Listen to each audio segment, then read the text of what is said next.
saya aja yang rekam, Pak. Oke, Pak. Makasih banyak, Pak. Ya, oke, Pak. Oke, selamat pagi semua. Iya, Pak. Selamat pagi. Ada sukacita hari ini? Amin, Pak. Ya, kalau semangat angkat tangan begini. Semangat, Pak, karena belum ada hafalan, Pak. Jadi semangat dulu nih. Hafalannya justru 10, Pak.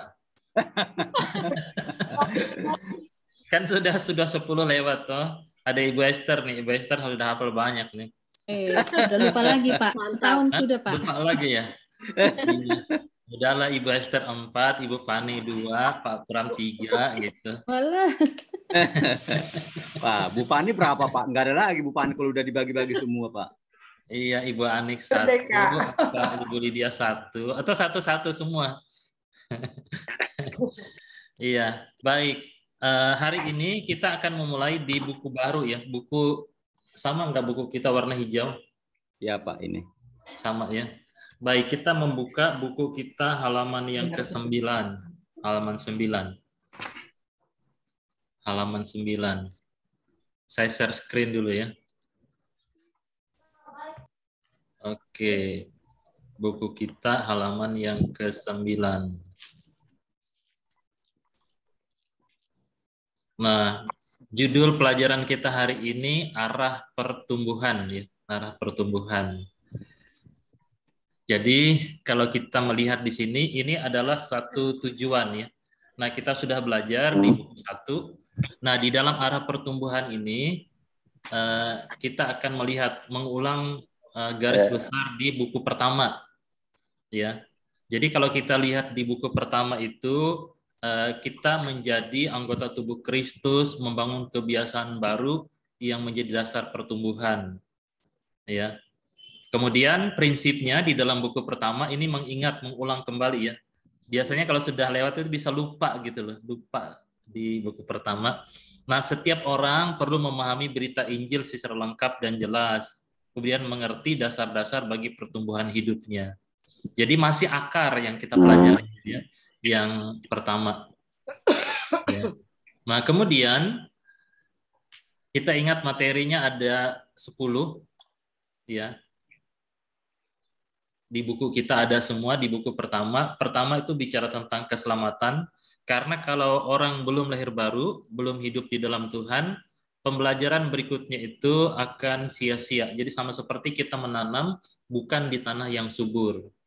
Ya, kita berbicara tentang jalan keselamatan, jaminan keselamatan, kemudian bagaimana kita hidup baru di dalam Tuhan, Kristus menjadi pusat di dalam hidup kita, kemudian kita hidup di dalam pimpinan Roh Kudus. Ya.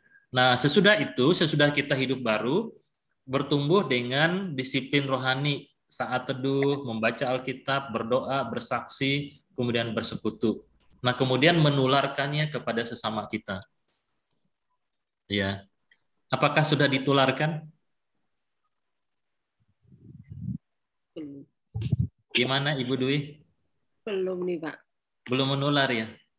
Kalah sama Omikron gitu ya? Ibu Anik gimana Bu? Sudah ditularkan kepada suami sama gadis cantik itu? Siapa namanya? Saya lupa. Laura. Laura. Salam buat Laura ya Bu. Sudah ditularkan. Lagi olahraga sama teman-teman gereja di Kebun Raya Bogor. Iya, sudah ditularkan Bu? Belum, cuma kadang-kadang kan mereka kalau ada waktu ya dengerin. Gitu ya. Ibu nanti ajarin mereka. Ibu Esther gimana, sudah ditularkan kepada yang suka lalu lalang di belakang itu? Yang pakai kaos putih oblong di belakang, biasanya di belakang. Itu perlu kesabaran, Pak. Perlu perjuangan. Perlu perjuangan ya. Iya. Ya, nanti mungkin kita harus belajar bagaimana memenangkan suami yang sulit ya. Itu ada pelajaran ya. Iya. Karena kadang-kadang sebenarnya istri yang diberikan. Bagaimana Ibu Lydia? Suami dan anak-anak sudah ditularkan? Belum, Pak. Tapi ya Belum. sambil Belum juga ya. Yola gimana? Sudah ada? belum, Pak. Belum juga ya. Pak Pram? Teman-teman di kantor paling ya. Di kantor sudah Pak ya? Saya punya murid, ada 5 yang sedang saya muridkan. Oh gitu, puji Nggak Tuhan. pakai materi ini, Pak. Pakai bahan apa, Pak? Kenapa? Pakai bahan apa? Saya pernah ngasih yang Kairos juga ya. Soalnya mereka sih udah lebih advance lah gitu daripada mungkin tim-tim yang biasanya gitu. Oh Yang gitu. artinya disiplin kayak saat teduh itu udah biasa gitu artinya. Ya, sudah Materi jalan yang tumbuh sudah berbuah ya. Iya, cuman yang bergumulan nih anak-anak ya. Anak-anak ya saya doakan terus hampir tiap pagi ya, tiap hari sama istri juga. Ya, betul. Itu yang zaman sekarang rasanya agak susah gitu. Ya sekali dua kali ya, tapi habis itu lewat lagi, susah untuk bisa mendisiplin anak. Ini anak-anak di rumah maksudnya Pak Pram ya? Iya betul Pak. Gitu ya. Kalau anak-anak kami itu semua sudah dimuridkan dan mereka sudah mulai memuridkan. Dua laki-laki ya. Iya. Oke, Dian, gimana Dian? Sudah ada yang ditularkan? Saat ini belum, Pak. Belum ya? Oke, nanti harus ya Dian ya. Karena dengan mengajar dan memberi pengaruh, kita itu akan bertumbuh. Oke, Usi, Fani, Faith. Ini jangan salah omong ya. Nanti akan diganggu sama Pak Penjahitan lagi. Pak Hatorangan. Suara belum buka, Usi. Iya Pak, lagi ditularkan. Lagi ya? Lagi Iya, belum atau sedang? Sudah dan sementara berjalan. Oh, puji Tuhan. Pak Hatorangan ada pertanyaan ke Ibu Fani? Belum ada Pak, nanti takut Pak. Kenapa harus ke saya Pak pertanyaannya ke Bapak Pendeta? Nggak ada Pak, nggak. Soalnya Bapak ini suka ganggu Ibu. Iya. Semua sudah ya. Biar semangat ya Pak, jadi imunnya Iya, tetap biar semangat. sehat, biar omikronnya pergi Pak. Amin, amin. Iya, karena memang pemuritan itu sebuah relasi kedekatan kebersamaan supaya hidup ya. Oke, siapa lagi ya yang belum saya tanya ya? Sudah semua saya, ya? Pak, belum. Saya kayaknya belum tanya Pak. Belum. Gimana Pak? Sudah ditularkan? Iya, jadi kalau kami Pak, ya seperti yang bilang tadi ke keluarga terdekat dulu. Jadi kita itu yang caranya kita sekarang Mesbah 2 kita usahakan sekali seminggu bersama keluarga dan anak-anak Pak. Jadi kalau kita di rumah sama-sama, kemudian kalau ada anak saya kan satu di BSD Pak, jadi kami melalui via Zoom juga itu. Jadi kita saling sharing firman Tuhan Pak. Jadi mungkin nanti mereka juga kita sarankan juga bikin kelompok ya. Anak saya yang nomor 1 juga di kampus juga udah biasa mimpin kelompok. Jadi memuridkan gitu Pak. Jadi itu yang bisa kita lakukan sementara ini Pak. Mungkin ke lingkungan dan teman seprofesi belum Pak. Masih keluarga. Tapi mohon doanya supaya kita juga bisa menularkan kepada lingkungan ataupun teman kantor Pak. Terima kasih Pak. Oke, makasih. Saya melihat dalam pengamatan saya, ini pengamatan baru sedikit ya. Jemaat di GKC itu sebenarnya ladang pemuritan. Di teman-teman kita di gereja itu ladang pemuritan, ada begitu banyak yang sebenarnya yang bisa kita muridkan. Ya, itu potensi besar sekali kalau kita memberi pengaruh. Baik, kita lanjutkan ya. Nah, di dalam buku yang kedua ini kita menggunakan bukunya sudah warna hijau nih. Jadi berharap bahwa daun-daunan itu sudah tumbuh dengan baik ya. Yang pertama itu kan akar coklat. Nah, sasarannya itu supaya kita dewasa dalam Kristus, kemudian mengembangkan kebiasaan menjaga keberlangsungan pertumbuhan. Jadi di bagian kedua ini saya tidak tanya lagi saat teduh atau firman Tuhan atau doa. Anggap Bapak Ibu sudah fasih melakukannya. Ya, jadi di dalam bertumbuh ini dasar-dasar itu sudah kita lewati waktu kita berakar. Nah, kemudian prinsip yang kita pakai setiap orang percaya memerlukan kebenaran Alkitab untuk mengarahkan, menjaga, bertumbuh seumur hidup. Jadi kebenaran Alkitab yang memelihara kita. Jadi bukan lagi kalau istilahnya kita tidak lagi bayi-bayi yang memerlukan susu atau makanan lunak, sudah mulai keras makanan kita. Ya, Kita yang punya anak pasti tahu ya, waktu anak lahir, dia belum bisa langsung mengunyah makanan. Harus minum susu, kemudian setelah itu meningkat ke makanan lunak ya. Biskuit bayi, kemudian bubur saring, kemudian berlanjut kepada nasi. Karena tahap-tahap perkembangannya.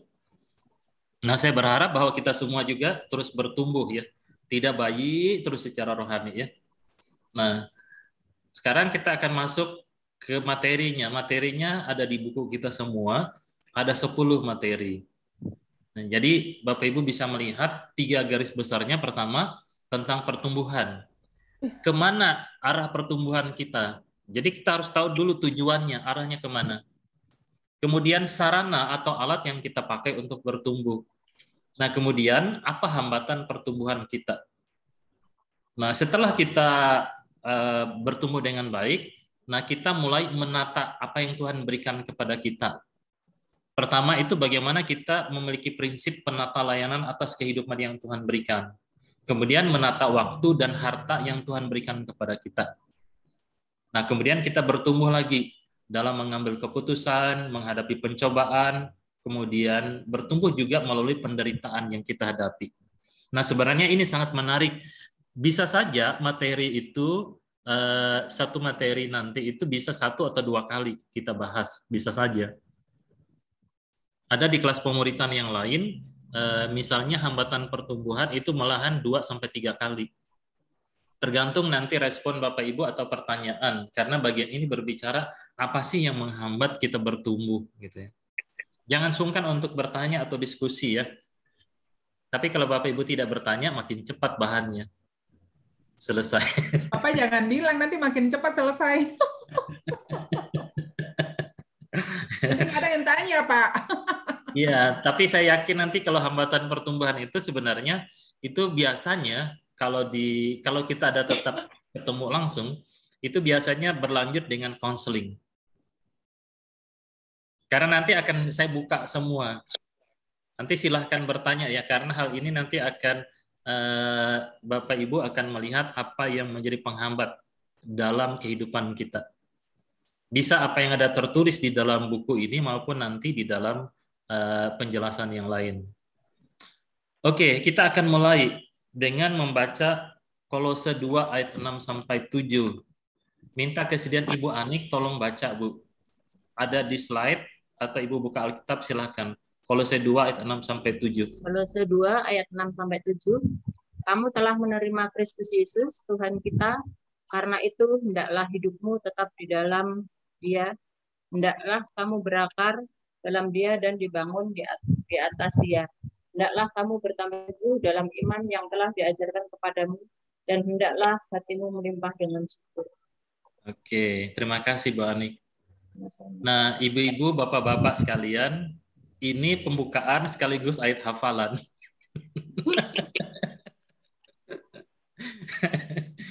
Enggak panjang tapi juga tidak pendek ya. Panjang ini, Bapak. Panjang ya. Masa sih panjang? Ini lebih pendek daripada Yohanes 10 ayat 28-30 itu lebih panjang. Ini sedikit lebih pendek.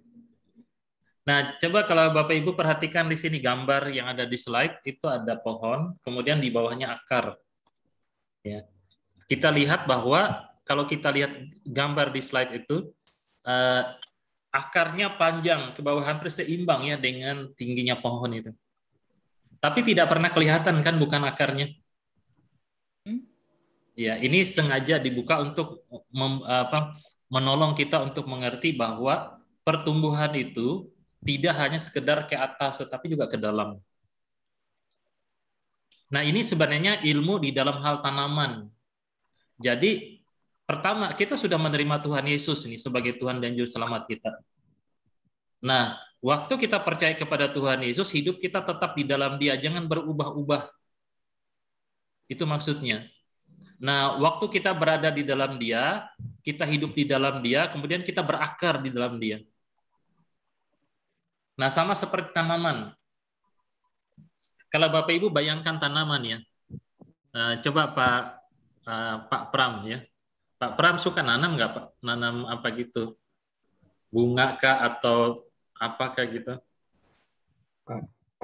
Suka ya? Pak, pernah nggak nanam di satu tempat, baru berakar dipindahkan ke tempat lain, setelah itu berakar tempat lain dipindahkan lagi tempat lain?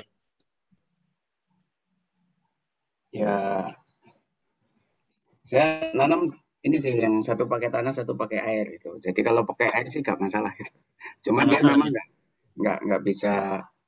nggak bisa menggigit di tanahnya ya kalau pakai air. Tapi kalau pakai tanah ya nggak, sebaiknya sih tidak dipindah-pindahkan. Iya, kalau dipindah-pindahkan risikonya apa, Pak?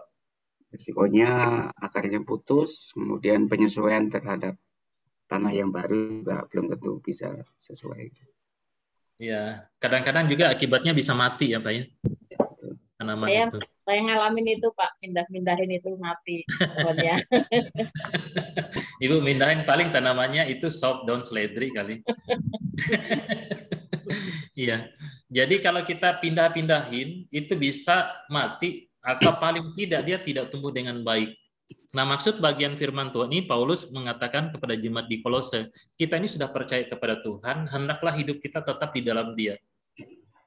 Jangan berpindah-pindah, jangan goyah, kemudian berakar kuat. Ya. Nah, sesudah itu Paulus menggunakan istilah bangunan. Hendaklah kamu dibangun di dalam Dia. Jadi sama seperti membangun rumah, ini dasarnya, kemudian kita bangun ke atas. Nah, setelah itu bertambah teguh, bertambah kuat. Ya. Setelah itu, setelah bertambah kuat, melimpah dengan syukur. Melimpah dengan syukur ini, Bapak Ibu sekalian, itu artinya hidup yang berdampak. Orang yang bersyukur itu orang yang memberi pengaruh. Orang yang bersyukur itu orang yang membagi berkat kepada sesamanya. Orang yang bersyukur itu membawa berita keselamatan, itu maksudnya. Ya sebenarnya kalau kita memahami bagian firman Tuhan ini Kolose 2:6-7 sudah jelas pembelajaran yang pertama ini, arah pertumbuhan kita itu sudah jelas arahnya kemana.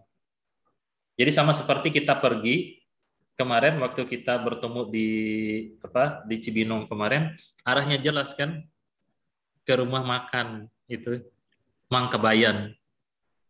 Ya. Kalau bayangkan kalau dari rumah masing-masing nggak tahu arahnya. Ada yang ke Sentul, ada yang ke Jakarta, ada yang ke Bogor. Ditanya mau kemana? Nggak tahu. Ya, ini arahnya. Nah, sekarang kita akan mencoba menemukan arahnya ya. Jadi pertumbuhan orang percaya itu ke dalam, keluar, ke atas, ke bawah, terus bertumbuh. Ya, sejak kita menerima Tuhan Yesus, kita terus bertumbuh. Jangan sampai kita, apalagi usia-usia kita ini kan, jangan sampai tidak tumbuh. Ya, terus bertumbuh, berkembang. Nah, sekarang kita akan melihat 3 hal di dalam pembelajaran kita. Yang pertama, rancangan atas pertumbuhan. Ya, kemudian yang kedua, bidang pertumbuhan, kemudian dasar dan proses untuk pertumbuhan itu. Nah, sekarang kita membaca Kejadian 1 ayat 26 sampai 27. Bapak Ibu bisa membuka buku di halaman 9, kemudian di situ bisa ditulis rancangan Tuhan dalam penciptaan. Bisa ditulis di situ rancangan Tuhan dalam penciptaan. Ya.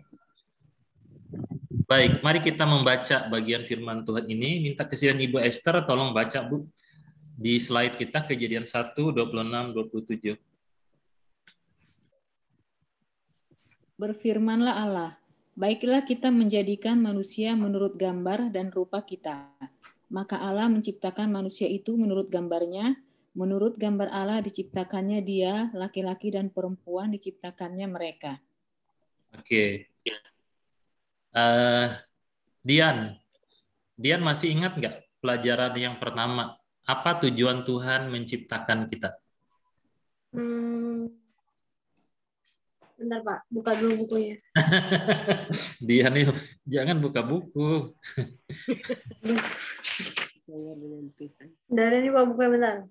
Oke, saya kasih waktu sampai 4 saya hitung. 1, 2. Mana ya?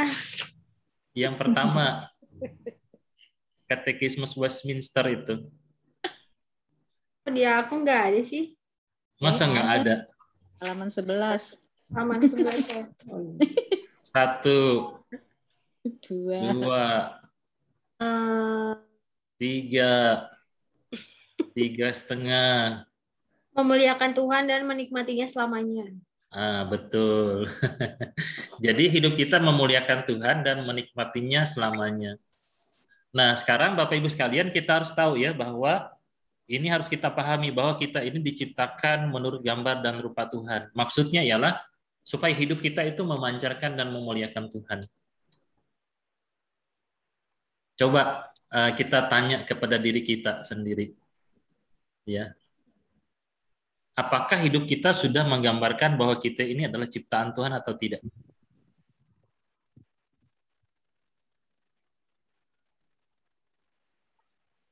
Saya ulangi ya, pakai bahasa Indonesia yang disederhanakan. Apakah hidup kita sudah memancarkan bahwa kita ini adalah ciptaan Tuhan? Menurut Ibu Dwi gimana, Bu? Ya sudah ya, Pak. Sudah ya. Ya, karena kita juga belajar untuk hidup yang berkenan di hadirat Tuhan. Jadi belajar untuk benar gitu, Pak. Belajar untuk benar terus bertumbuh gitu, Pak ya. Iya. Oke. Jadi bisa jadi saksinya. Jadi saksi. Oke, bagus, Bu. Jadi maksudnya secara sederhana sebenarnya begini. Apakah dengan kehadiran kita orang bisa melihat ada Allah yang menciptakan kita itu? Jadi dari tutur kata kita, perilaku kita, hidup kita, itu orang tertarik untuk percaya kepada Tuhan. Jadi ada daya tariknya. Ya, ada apa? Orang melihat hal-hal yang indah di dalam kehidupan kita. Nah, rancangan Tuhan di dalam kehidupan manusia itu diharapkan bahwa manusia itu mencerminkan dan memuliakan Tuhan dalam seluruh aspek kehidupannya. Ya. Namun sayang, manusia yang diciptakan itu kemudian jatuh dalam dosa. Ibu Fani.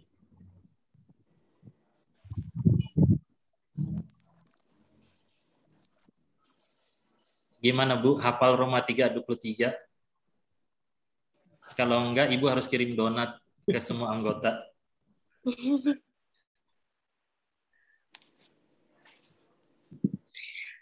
Pasti bisa lah.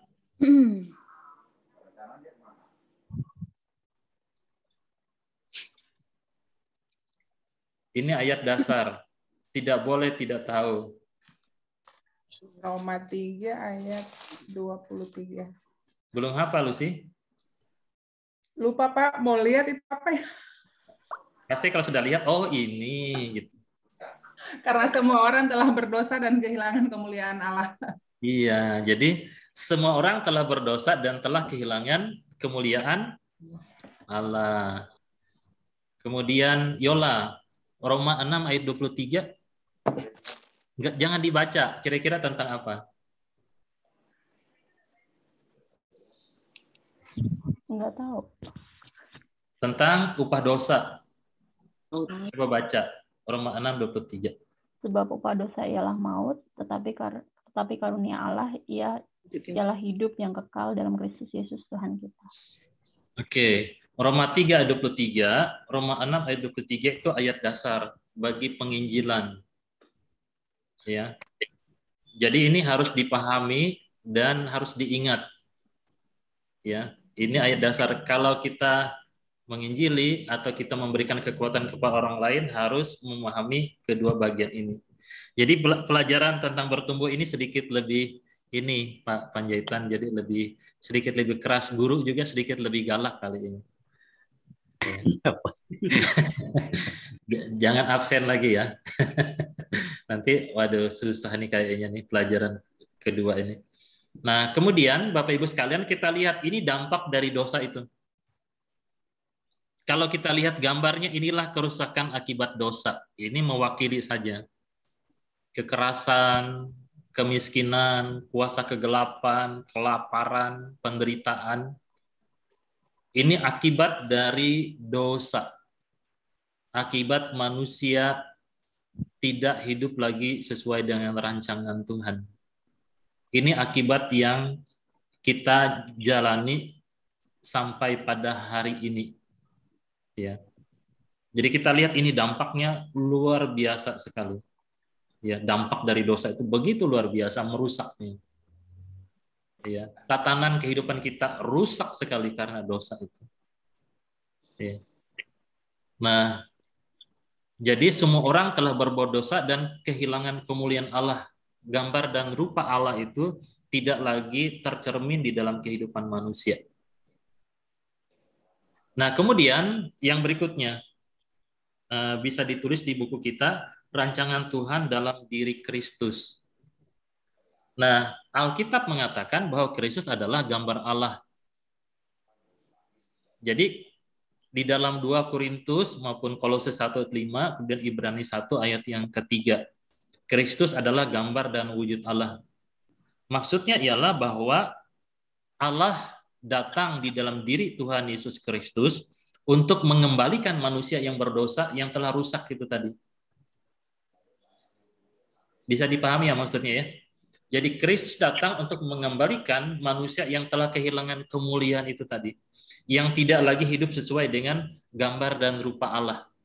Makanya Kristus diutus ke tengah dunia ini untuk mengembalikan manusia kepada tujuan semula. Ya. Oke, saya lanjut lagi.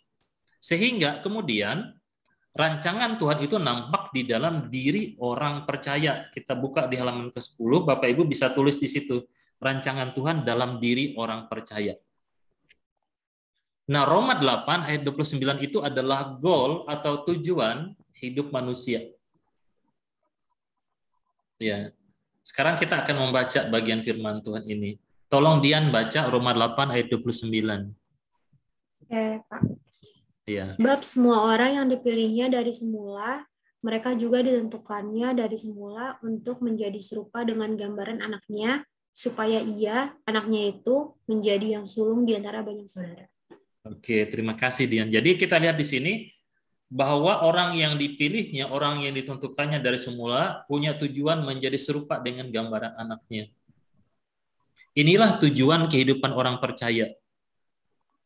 Saya tidak tahu lirik lagu di GKC, tapi kalau menggunakan KPPK itu ada lagu Ku Mau Serupa.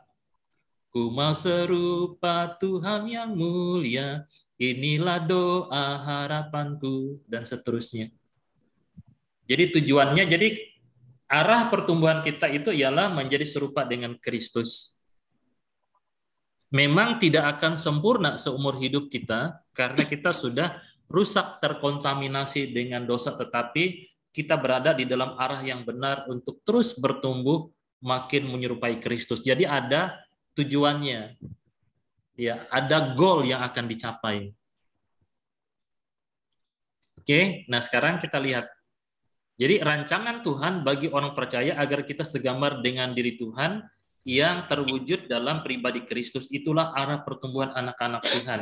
Nah di dalam buku kita, Bapak Ibu bisa lihat di halaman yang ke-10 itu dikasih kotak di situ. Itu penting artinya, itu diperhatikan betul-betul. Dan selain ayat hafalan, Bapak Ibu harus memahami hal ini. Jadi memahami kesimpulannya.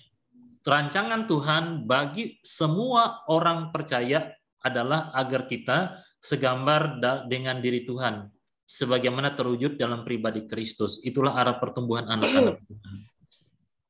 Ya, saya mengulang-ulang hal ini terus kepada kita sekalian supaya tertanam dengan baik bahwa tujuan kita bertumbuh adalah serupa dengan Kristus. Ya, oke. Nah, sekarang kita lanjutkan lagi. Nah, sehingga kemudian di dalam diri kita itu Tuhan menyelamatkan kita, menerima kita itu apa adanya. Max Lucado dalam buku Just Like Jesus, ini masih banyak dijual ya, Bapak Ibu bisa membelinya di Tokopedia, di Shopee dan segala macam. Ini murah bukunya, tidak terlalu mahal. Ya, saya lihat itu 30-40 ribu saja harganya. Nah, Tuhan mengasihi kita apa adanya. Tapi Tuhan tidak membiarkan kita seadanya. Jadi Tuhan itu menerima kita seadanya kita. ya menerima saya, menerima Bapak Ibu sekalian apa adanya. Tapi Tuhan tidak ingin sesudah kita diampuni, sesudah kita disucikan, Tuhan tidak ingin kita begitu-begitu saja. Dia ingin mengubah kita menjadi seperti dirinya. Ya, jadi Tuhan ingin mengubah kita. Ini tujuan Tuhan yang mulia, tujuan kehendak Tuhan. Karena kita diciptakan segambar dan serupa dengan Tuhan. Jadi Bapak Ibu sekalian, kita ini adalah makhluk istimewa. Satu-satunya makhluk di dunia yang diciptakan segambar dan serupa dengan Tuhan adalah manusia. Binatang, tumbuh-tumbuhan, dan yang lain tidak mendapatkan hak istimewa itu. Jadi betapa indahnya kita memahami dan mengerti tujuan Tuhan ini di dalam hidup kita. Nah, ini kesimpulannya ya. Jadi rancangan Tuhan dalam penciptaan, rancangan Tuhan dalam diri Kristus, kemudian rancangan Tuhan dalam diri orang percaya. Lebih spesifik lagi, rancangan Tuhan dalam diri saya. Kita bertanya kepada diri kita sendiri. Bahwa ternyata saya ini dirancangkan Tuhan untuk serupa dengan Kristus. Ya, ini harus menjadi tujuan, menjadi goal. Mengapa kita membaca Alkitab?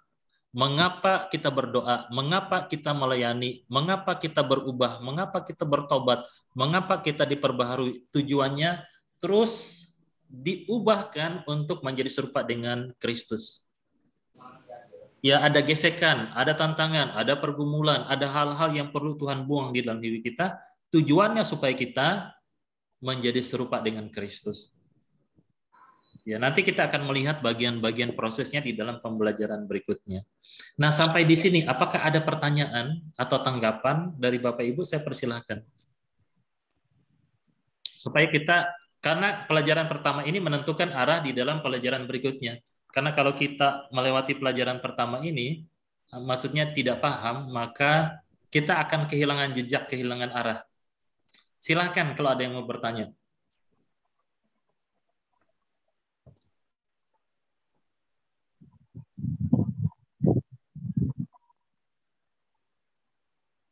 Malam kudus, sunyi senyap. Ibu Lydia, Ibu bisa mengerti maksudnya? Iya. Kesimpulannya apa, Bu? Kesimpulannya apa? Jadi Tuhan itu mengajarkan kita sebagai hambanya untuk serupa sama dengan Allah. Yaitu dengan semua orang harus percaya, terus kita segambar dengan diri Tuhan, sebagaimana diwujudkan dalam pribadi Kristus. Jadi kita untuk bertumbuh sebagai anak-anak Tuhan. Oke, betul Bu. Jadi Ibu simpulkan saja dengan sederhana, tujuan hidup saya bertumbuh ialah supaya serupa dengan Kristus. Jadi lebih pendek gitu. Jadi ada di dalam buku kita di halaman 10 gitu ya. Jadi arah pertumbuhan anak-anak Tuhan itu serupa dengan Kristus. Bisa disimpulkan dengan kalimat pendek. Oke, saya yakin Bapak Ibu sudah memahami bagian ini ya. Nah, sekarang kita akan melihat bagian berikutnya. Bidang apa yang perlu bertumbuh? Tadi arahnya sudah jelas, menjadi serupa dengan Kristus. Nah, bidang apa yang perlu bertumbuh? Ya, kalau kita lihat gambar di sini, ini adalah seperti seorang anak ya. Ya. Bayangkan saja kalau kita punya anak, begitu manis lahir ya. Satu hari, wah kita bersuka cita. Kemudian 1 minggu, kita masih maklum. 1 bulan, kita bahagia. Tapi kemudian 1 tahun, nggak ada pertumbuhan. 2 tahun, nggak tumbuh-tumbuh juga. 4 tahun, nggak tumbuh juga. Siapa yang tidak khawatir? Adakah ibu-ibu yang merasa, waduh senang anak saya sudah 5 tahun tapi masih bayi digendong-gendong? Pasti akan khawatir ya? Pasti kita khawatir. Awalnya mungkin kita merasa manis sekali melihatnya. Tapi kemudian kalau tidak tumbuh-tumbuh, waduh, Itu sesak dada kita ya. Waduh, anak saya nggak tumbuh-tumbuh ini. Nah, Ibu Dwi, yang normal yang tumbuh atau yang tidak tumbuh? Yang tumbuh, Pak. Yang tumbuh ya? Iya. Itu normal ya? Iya. Jadi kalau tidak tumbuh itu artinya? Ya nggak normal, Pak. Atau abnormal ya? Nggak, sakit. Oh, sakit. Nah, kalau dalam hal rohani, yang normal yang tumbuh atau yang tidak tumbuh? Yang tumbuh, Pak. Pada kenyataannya? Banyak yang nggak tumbuh. Banyak yang nggak tumbuh. Artinya? Nggak tumbuh. Tidak normal. Ya, maafkan ya kalau bahasa salah, karena saya takut-takut ngomong salah ini. Takut seperti EM yang kasusnya sama orang Dayak. Iya. Iya. Oke, jadi Bapak Ibu sekalian, kalau kita tumbuh itu normal. Yang tidak tumbuh yang tidak normal. Jadi kalau Bapak Ibu membaca Alkitab, merenungkan firman Tuhan, menjadi berkat, kemudian berbuah, kemudian menjadi orang yang bermisi, itu normal. Yang tidak normal ya yang tidak bertumbuh. Jadi nanti lihat ya, semua kita nanti setelah ini Bapak Ibu ke kamar, kemudian cari kaca di situ. Cari cermin maksud saya. Nanti Bapak Ibu akan ketemu orang di cermin itu, kemudian tanya dia, kamu tumbuh nggak gitu. Tolong sampaikan salam saya kepada orang yang Bapak Ibu temui di depan cermin itu.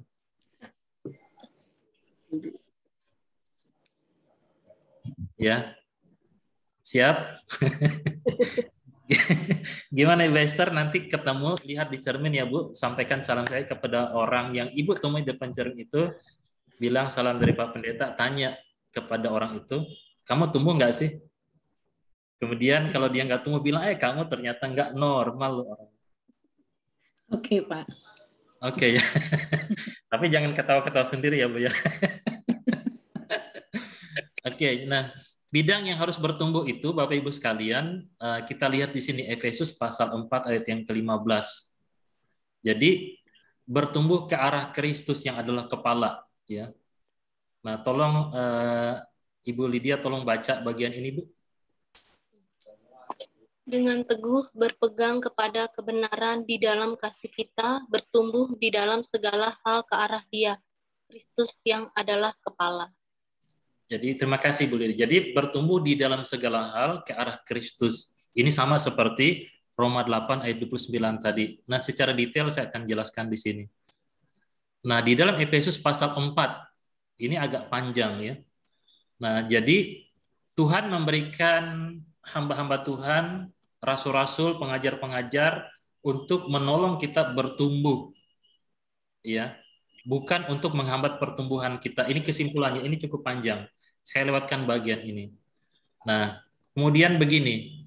Ini rancangan pertumbuhan, rumah pertumbuhan. Nah, 3 bidang inilah yang harus bertumbuh di dalam hidup kita. Ya. Jadi sama seperti rumah, kita sudah bangun pondasinya di dalam buku pertama, sudah berakar. Jadi Bapak Ibu bisa menulis di halaman 10, bidang pertumbuhan pemahaman pengajaran, kemudian bidang pertumbuhan kedewasaan karakter, bidang pertumbuhan pekerjaan pelayanan, di halaman 10 dan 11. Saya ulangi, di halaman 10 pemahaman pengajaran, kemudian di halaman 11 kedewasaan karakter, kemudian pekerjaan pelayanan. Oke. Nah, sekarang kita lihat di sini. Pemahaman pengajaran. Nah, sekarang kita check up. Ya, siapa yang check up rutin? Kesehatan tiap tahun. Ada ya? Di perusahaan Saya, ada Pak. dia. Ya. Tiap tahun. Siapa yang tiap tahun? Saya, Pak. Nah, gimana? Tujuannya apa, Dian? Pengen tahu karyawan itu fit atau tidak. Kalau fitnya itu fit 1, fit 2, atau fit 3. Gitu. Dian di mana sih kerja? Di salah satu perusahaan oil and gas, Pak. Oh gitu. Jadi ikut itu check up terus ya untuk kesehatannya. Tujuannya untuk tahu kita kondisi fit 1, 2, apa 3 ya. Oke. Pernah cek kesehatan rohani? Belum. Belum ya. Oke, sekarang kita cek kesehatan rohani kita ya. Oke. Sekarang kita buka buku kita di halaman 14.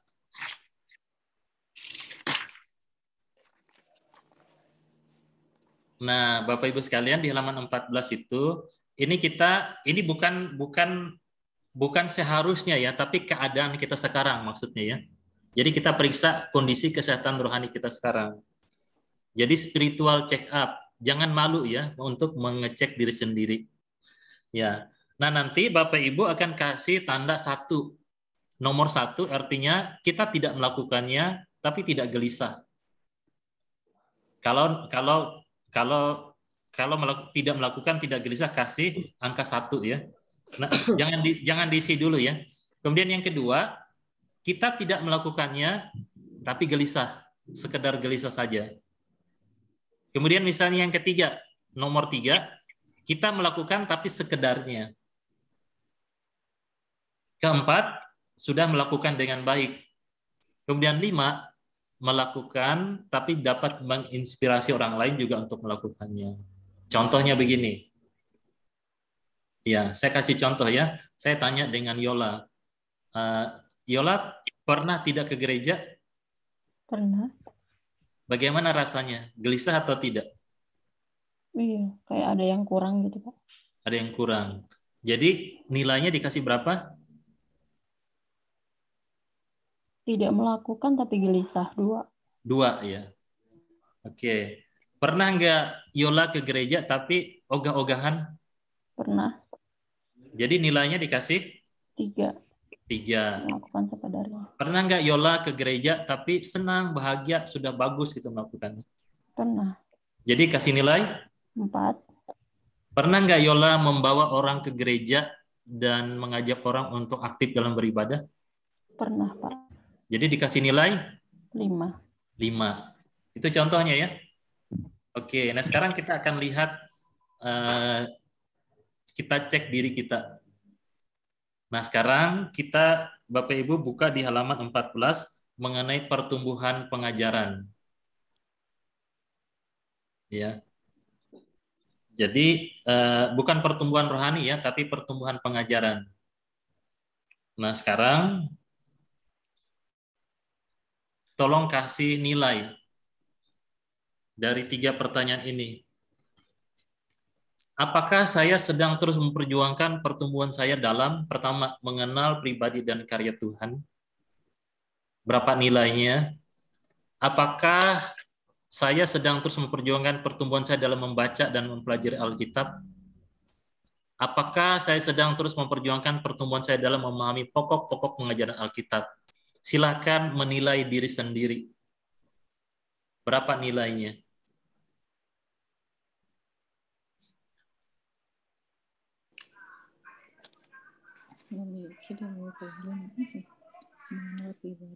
Mohon maaf Pak, mengenai pertanyaan nomor 3 itu bedanya dengan 1 dan 2 apa ya? Memahami pokok-pokok pengajaran Alkitab. Pokok-pokok apa ya Pak ya? Pokok-pokok itu maksudnya pelajaran-pelajaran dasar, Pak. Misalnya seperti pelajaran tentang pertobatan, pelajaran tentang hidup baru, kemudian dasar-dasar keselamatan, seperti yang kita pelajari waktu di buku pertama itu. Ya, jadi ini pokok-pokok pengajaran Alkitab. Itu masih bagian-bagian dasar. Jadi apakah kita sudah mengerti pokok-pokok, misalnya seperti tadi itu Pak, seperti Roma 3 ayat 23. Ayat 23 sama Roma 6 ayat 23 itu ya. Seperti ya, itu kemudian Pak. Yohanes pasal 3:16. Apakah kita mengerti pokok-pokok keselamatan, tentang dosa, segala macam itu secara mendasar, bukan doktrinal. Boleh dengan bahasa lain Pak, dasar-dasar iman Kristiani ya, kelihatannya. Boleh Pak. Ya. Boleh. Makasih Pak. Oke. Nah sekarang kita nilai diri kita berapa. Nah sesudah Bapak Ibu menilai, kemudian dibagi 3, dijumlahkan kemudian bagi 3, masukkan ke dalam kotak. Jadi misalnya mengenal pribadi dan karya Tuhan 3, membaca dan mempelajari Alkitab 3, Memahami pokok-pokok pengajaran Alkitab 3, jumlahnya 9, dibagi 3, rata-rata 3 gitu.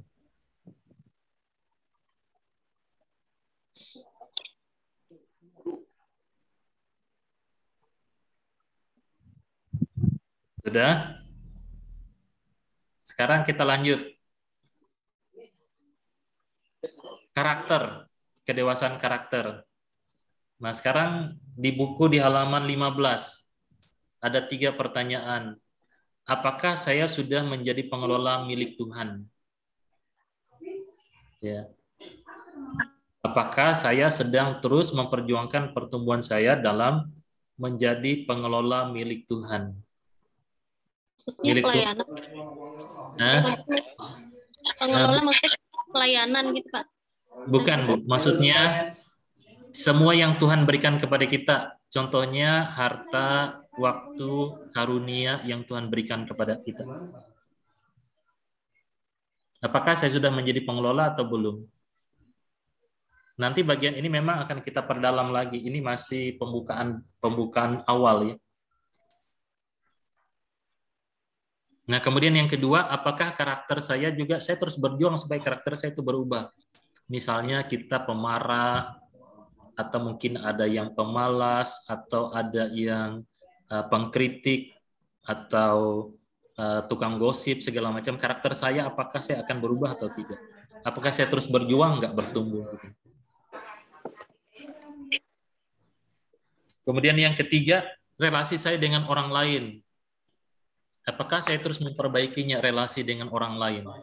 Terus berjuang, bertumbuh dalam relasi yang baik dengan teman, dengan rekan, dengan keluarga, dengan sahabat.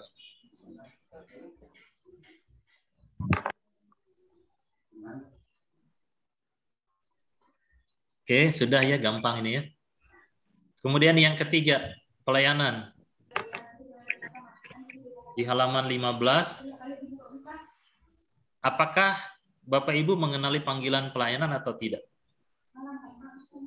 Terus berjuang, saya ingin tahu saya ini pelayanannya apa gitu, karunianya apa. Mengenali panggilan pelayanan.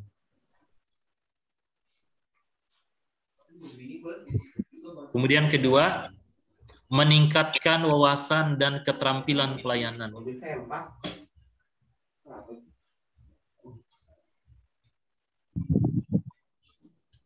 Kemudian yang ketiga, mencari dan menggunakan kesempatan memberitakan kabar baik dan melakukan pelayanan.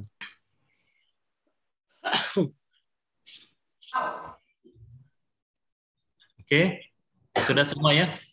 Baik, nanti kita akan cek di bagian akhir. Bapak Ibu berada dalam kondisi yang mana? Sekarang kita lihat yang ketiga. Proses dasar dan proses pertumbuhan. Yang pertama kita melihat dasarnya. Oke, kita akan membaca bagian firman Tuhan ini. Minta kesediaan Pak Pram, tolong baca nih Pak. 1 Korintus 3, 10-11. Sesuai dengan kasih karunia Allah yang dianugerahkan kepadaku, aku sebagai seorang ahli bangunan yang cakap telah meletakkan dasar dan orang lain terus di atasnya. Setiap orang harus memperhatikan kemana dia harus membangun di atas. Karena tidak ada seorang pun yang dapat membangun dasar lain dan yang telah diletakkan.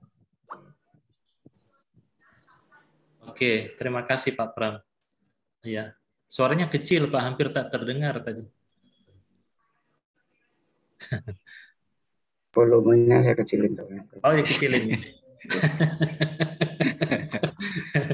Iya, Pak Pram memang orangnya lembut ya, suara khas Jawa. Baik, Bapak Ibu sekalian. Kalau kita lihat gambar di sini adalah gambar bangunan ya. Nah, kalau kita membangun satu bangunan, bangunan itu tidak akan kuat kalau tidak memiliki fondasi yang kuat.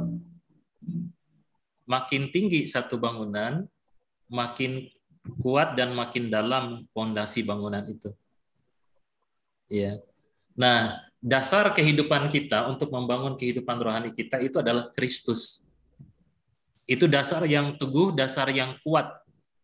Jadi dalam pengertian sekarang itu, kalau kita belum hidup baru di dalam Tuhan, belum sungguh-sungguh kuat di dalam Tuhan, maka membangun karakter pelayanan dan juga pengajaran itu cukup sulit. Kalau kita goyah. Nah, kita lihat di sini gambarnya ya. Dasar yang paling bawah, yang paling kuat adalah pribadi dan karya Kristus. Ini pondasinya. Kemudian setelah itu kita harus memiliki relasi dengan Tuhan. Gambarnya begini. Nah, begini. Jadi sama seperti membangun rumah, pondasinya pribadi dan karya Kristus. Setelah itu lantainya hubungan pribadi dengan Tuhan. Baru kemudian kita bangun dindingnya. Ya, pengajaran, karakter, kemudian pelayanan. Kalau bagian dasarnya itu tidak ada, di atas itu nggak akan bisa dibangun. Ya. Kemudian kalau kita sekedar hanya percaya pribadi dan karya Kristus, tapi tidak memiliki hubungan pribadi yang kuat, tidak hidup dalam kekudusan, yang di atas 3 itu juga susah untuk bertumbuh. Ya, sulit untuk bertumbuh. Oke, ini rumah pertumbuhan ya. Jadi bisa dilihat ini lebih mudah dipahami karena menggunakan gambar rumah. Nah, sekarang kita cek, kita kembali ke halaman 14. Ya. Nah, mengenai pertumbuhan kerohanian, silakan Bapak Ibu mengisinya. Kita check up kondisi kesehatan pertumbuhan kerohanian kita. Apakah kita memiliki dan memelihara kerinduan dan kehausan akan Tuhan? Benar-benar rindu nggak? Punya keinginan nggak? Hasrat yang kuat nggak? Seperti lagu yang sering kita nyanyikan, ya sayang Ibu Maya nggak ada ya. Seperti rusa rindu sungaimu. Merindukan engkau. Iya. Iya, merindukan engkau. Ya. Ada nggak kerinduan itu? Kemudian memiliki dan memelihara persekutuan dengan Tuhan melalui firman Tuhan. Apakah kita sudah betul-betul kuat di dalam persekutuan, membaca, merenungkan firman Tuhan, kemudian di dalam kehidupan doa kita? Silakan kasih nilai. Oke. Nah, nanti terakhir kita akan lihat ya. Setelah terakhir kita akan menertawakan diri kita sendiri. Oke.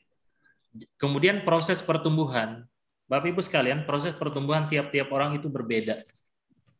Tergantung dengan keterbukaan, kerinduan, dan juga bagaimana hati kita terus punya kerajinan, ketekunan untuk bertumbuh.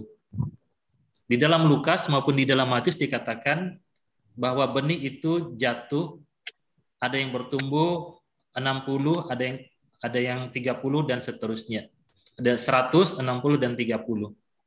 Kita lihat di sini dikatakan yang jatuh di tanah yang baik adalah orang yang mendengar firman Tuhan, menyimpan dalam hatinya, kemudian mengeluarkan buah dalam ketekunan. Jadi kita lihat di sini dengar, simpan, setelah nyimpan dia bertumbuh, kemudian mengeluarkan buah. Ya. Jadi jangan hanya kita dengar, kemudian hilang, nggak disimpan. Jadi ayat hafalannya disimpan ya, jangan dibuang. Kemudian ada buahnya ya, ada buahnya. Oke. Nah, setelah bagian-bagian ini terus bertumbuh, pribadi karya Kristus, hubungan dengan Tuhan, pengajaran, karakter, pelayanan, kemudian atapnya. Nah, kita memahami apa yang kita pelajari, kemudian kita melakukan dalam hidup kita sehari-hari, sesudah itu baru kemudian kita dapat menularkannya kepada sesama kita. Kalau kita tidak paham, tidak mungkin kita melakukannya. Kalau kita tidak melakukannya, tidak mungkin kita dapat menularkannya. Saya mengulangi lagi, kita harus memahami apa yang kita pelajari, kemudian kita hidup sesuai dengan apa yang kita pelajari dari firman Tuhan itu, Kemudian baru kemudian dia menular secara otomatis kepada sesama kita.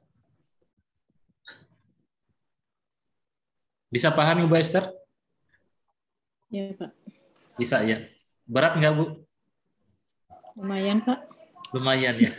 Kalau lumayan berarti 50%, Bu. Ya, tidak berat-berat amat ya. Jadi ini yang penting, ini sebenarnya prinsip seumur hidup kita. Jadi apa yang kita pelajari, kita pahami dengan baik, kemudian kita lakukan, hidup kita itu diubahkan, kemudian kita menularkan kepada sesama kita.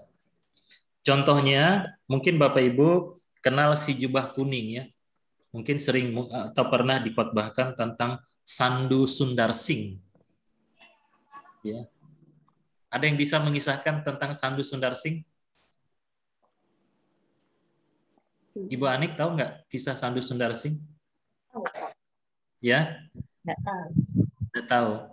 Yang baju kuning siapa hari ini? Yola baju kuning atau baju hijau daun? Kuning, Pak. Kuning. Si jubah kuning tahu nggak kisahnya Yola? Nggak tahu, Pak. Masa sih nggak tahu? Nggak tahu. Pak Panjaitan? Belum pernah dengar Pak jubah kuning, jubah hitam sering dilihat di gereja, jubah kuning jarang Pak. Jubah hitam itu pendeta Pak, amang pendeta. Iya Pak. Iya, jubah kuning itu kisah Sandu Sundar Singh, itu orang yang percaya kepada Tuhan. Iya, orang percaya kepada Tuhan, waktu dia jalan saja orang bisa melihat itu Kristus berjalan, itu kisah singkatnya. Nah, ada satu kisah, ini contoh saja kisah hidup Sandu Sundar Singh. Satu saat dia belajar bahasa dengan seorang anak. Kemudian anak itu bilang begini, saya tidak mau mengajari kamu satu bahasa. Karena waktu saya mengajari kamu, maka saya akan diubahkan seperti dirimu yang ada Kristusnya itu. Jadi waktu dia berjalan, waktu dia ngomong, waktu dia berbicara, waktu dia melakukan aktivitas, orang seolah-olah melihat Kristus di dalam dirinya. Sundar Singh ya Pak ya? Sandu Sundar Singh Pak, dari India. Oh, Sandu? Sandu Sundar Singh. Sandu Sundar Singh.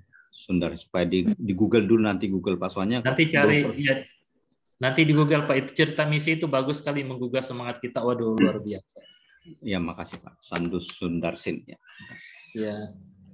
Nanti kalau kita bertemu, saya akan tanya Pak Panjaitan nanti. Dan ya, Bapak siap, harus Pak, nanti saya baca. Soalnya saya senang Pak kalau baca-baca kisah yang begitu, saya kebetulan senang. Ya, nanti Bapak harus kisahkan ya kalau kita ketemu lagi ya. Ya Pak, mudah-mudahan bisa. Ya. Bapak Ibu yang lain ingat ya, soalnya ini direkam, jadi jejak digitalnya ada. Oke, sekarang kita tiba di bagian terakhir. Nah, sekarang coba kita lihat hasil yang kita isi tadi, Bapak Ibu sekalian. Ya. Oke, kita mulai. Dasar pertumbuhan rohani, siapa yang nilainya 3? Tolong acung. Pak Panjaitan. Yola berapa? Pertumbuhan rohani berapa? Dian 3 ya? Siapa lagi yang 3? 3 keempat. 3. Ibu 3 saya. Ibu Lydia berapa Bu? 3 Pak. 3 tapi mau arah keempat belajar. 3,5 dong. 3,5. Ibu Anik? Ibu Anik berapa Bu? 3 keempat Pak. 3 keempat. Pak Pram? 3 lewat. 3 lewat ya. Oke. Ibu Fani berapa? 3 menuju 4 Pak. 3 menuju 4. Nah, kemudian lihat di halaman 15 ada catatan. Perhatikan bidang pertumbuhan saudara yang nilainya kurang dari 3. Ya. Ada nilai yang kurang dari 3 enggak? Dari 4 bidang ini. Kerohanian, pengajaran, karakter, maupun pelayanan. Siapa yang nilainya kurang dari 3? Atau bagian mana yang kurang dari 3?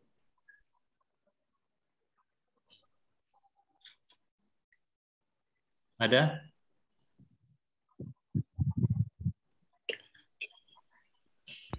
Nggak ada ya? Oh, berarti bagus. Oke, sekarang kita lihat ya. Kita lihat, kita cek. Ya. Kalau nilai Bapak Ibu 1, berarti sama seperti orang masuk ICU. Ya. Oke. Ada yang masuk ICU di sini?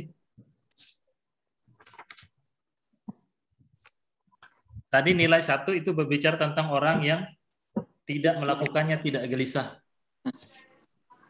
Ya. Tidak beribadah, tidak melakukannya, tidak gelisah.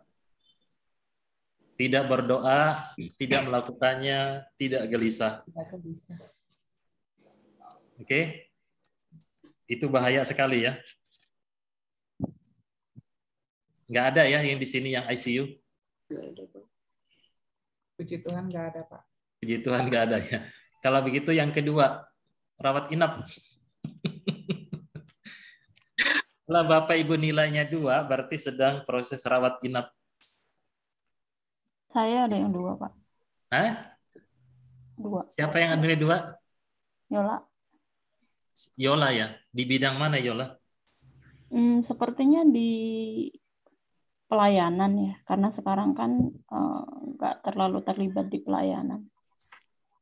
2 ya. Hubungan pelayanan. Oke. Yola butuh mentor, butuh teman, ya. Orang yang rawat inap itu biasanya ada yang nunggu nggak? Iya. Ada. Nah, Bapak Ibu, tolong dampingi Yola. Ya. Bisa Dian, bisa Ibu Anik, bisa Ibu Dwi, bisa Lydia. Asal jangan sampai sama-sama rawat inap ya. Iya, deh, dampingin. Kenapa Pak? Ditampingin saya boleh nggak? Nggak boleh. Waduh, bahaya kalau Pak Pramudi itu dampingi. Dampingi anak ya Pak? Dampingi. Iya kan? Boleh Pak Pram, tapi ditemani sama Ibu Elvin. Oh, harus itu. Iya, nggak ada yang rawat inap ya. Jadi rawat inap itu artinya kita membereskan hal-hal yang menghambat pertumbuhan kita ya. Ya, kita melakukan langkah-langkah yang tepat untuk melakukan pertumbuhan. Semoga secara rohani Bapak Ibu tidak rawat inap. Tadi kebanyakan 3 ya, rawat jalan. Iya betul Pak. Rawat jalan semua. Belajar.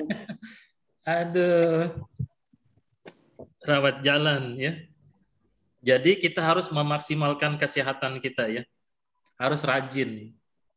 Ya, harus rajin, harus disiplin, datang kalau disuruh kontrol, datang kontrol, cek kesehatan. Mengapa rawat inap? Karena baru sekedarnya. Tadi nomor 3 ya. Melakukan tapi sekedarnya. Rawat jalan Pak kalau nomor 3. Pak ngomongin diri sendiri atau ngomongin Ibu Fani ini? Oh enggak Pak, ini diri sendiri Pak. Bu Fani udah pintar dia Pak. Dia nomor 5 dia Pak. Soalnya ini selalu dia Pak. Hafalan aja dia Pak yang susah Pak. Yang lain mah bagus dia Pak. Bisa aja. Itu memuji apa menyindir Pak? Enggak. Itu memotivasi ya Pak ya. Amin. Kan sesuatu tuh kan dari cara pandang yang berbeda-beda kan Pak ya. Tapi saya selalu berpositif Pak. Jadi ini untuk informasi Pak Usada, kalau Bu Pani ini orangnya Pak semangat Pak. Sekarang dia lagi semangat untuk melayani. Baru dia sekarang bendahara Natal. Dia bentar calon penatua Pak Usada. Jadi dia makanya dia sungguh-sungguh belajar. Pak. Saya mengaminkan aja. Nanti kalau menolak salah kan Pak. Jadi ya terserahkan Tuhan. Begitu Pak Usada informasinya. Jadi kita informasi atau pengumuman Pak? Informasi atau mendoakan Pak? Mendoakan Bu. Kapan dilantik Pak? Kalau penatua kan belum Pak, nanti belum. 2024. Tapi panitia Natal udah lewat Pak, dia benar. Jadi kan nanti dia jadi sebelum bendahara penatua, dia bendahara Natal dulu Pak, gitu Pak. Soalnya jarang-jarang sekarang Pak yang menarik orang yang semangat pelayanannya tinggi seperti Bu Pani ini Pak. Kalau ini saya salut Pak, saya harus ajung jempol Pak. Ya, asal jangan ya nanti si Pani ya sesudah melayani, sudah merasakan beratnya pelayanan, kemudian tidak menjabat lagi, kemudian nyanyi. Sekarang saya sudah bebas gitu ya. Ya. Sebenarnya Pak, ini ya sebenarnya ada pergumulan lain sih Pak. Kemarin memang saya mencoba menghubungi bagian sekolah minggu Pak untuk menjadi guru sekolah minggu. Nah, cuman kemarin saya dihubungi lagi, cuman sekarang jadi masalahnya setiap hari Minggu itu si Faith sudah ikut les nari Pak dari bulan November kemarin. Nah makanya dari pihak sekolah minggu juga kemarin lagi bertanya, cuman ya itu saya lagi akhirnya jadi dilema buat saya Pak karena lesnya si Faith itu Pak ya itu hari Minggu juga. Iya nanti jadi, bisa diatur bagaimana supaya tidak ini ya bisa ditata dengan baik lah bagaimana caranya.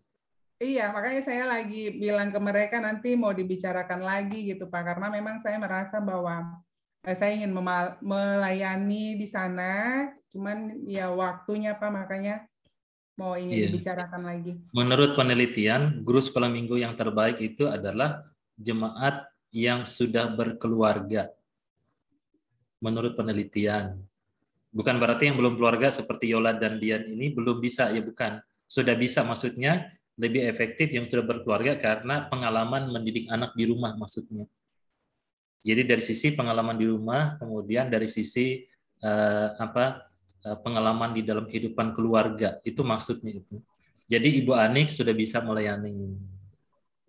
Nanti daftar jadi guru sekolah minggu. Itu bagus loh Bu. Kalau ibu-ibu bergerak di sekolah minggu, nanti akan panen karena bagaimana jadinya gereja ke depan itu ditentukan bagaimana sekolah minggu kita sekarang.